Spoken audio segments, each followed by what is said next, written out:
Hello everyone, welcome to Tech Brain. My name is Sam and in this video, I will show you how to blur your face in CapCut. First, download the CapCut app on your phone and open it. Tap on New Project. Select and add the video from your phone's gallery. Tap on the effects option at the bottom bar. To add video effects, go to Lens and choose the blur effect. Expand the video of the effect to the whole video.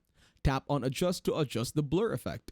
Go back. Tap on the overlay button and add the overlay. Select the video from the gallery to add. After adding the video, resize it on the screen by zooming. Play the video to make sure the video is resized accurately. Select the mask like a circle and adjust it according to the face. There is the invert option.